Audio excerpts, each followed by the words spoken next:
Linjani basakazi baka Studio 7 labalaleli. Siyaluza udaba lweGround. Abantu bonke kusukela 1980 kusiyafika iunit ezwa Nkomo loMgabe izando ezapho. Baphatheke uhluphekeni abantu bemathebeleni eGround. Umuntu wonke oyezelwe kusukela 1980 kusiyafika u87 basenkingeni, abahlalisekanga lalamhlanje abaphilanga. Asidingi ubhadalwa kwakuyinto embi leya. Asidingi ukuthi ukanje kuvulwa amathambo futhi abantu bafileyo into embi.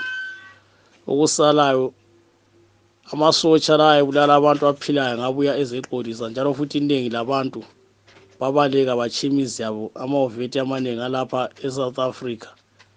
Yibo abangabe umnankakho ezekhulumisana layo ngabuya nje eBuki Stadium ekhulumisane labantu izakhamizi zasemathebeleleni zilapha eSouth Africa. Futhi asobantu beGround kuphela.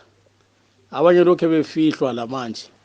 Lokho becatshwa labo bazagejwa yini bona abantu balokho bechaywa abanye befihlwa. Uzenza njani ngabo futhi?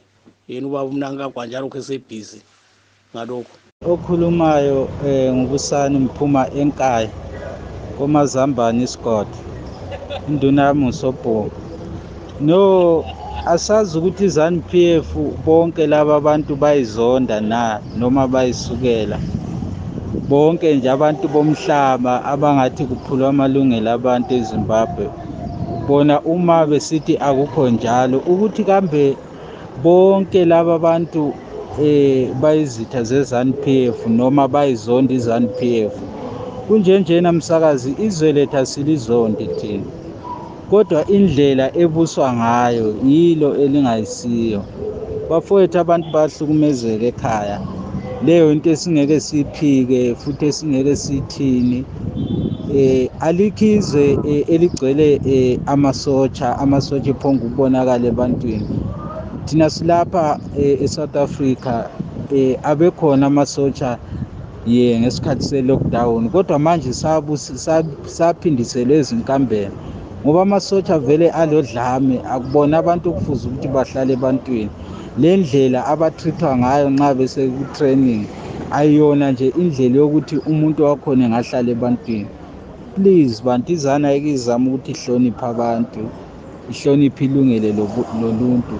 Asizondi iZANU-PF, sizonda izenzo zayo. Ukuze luthole ulwazi tholani lokwabanye lokuthile.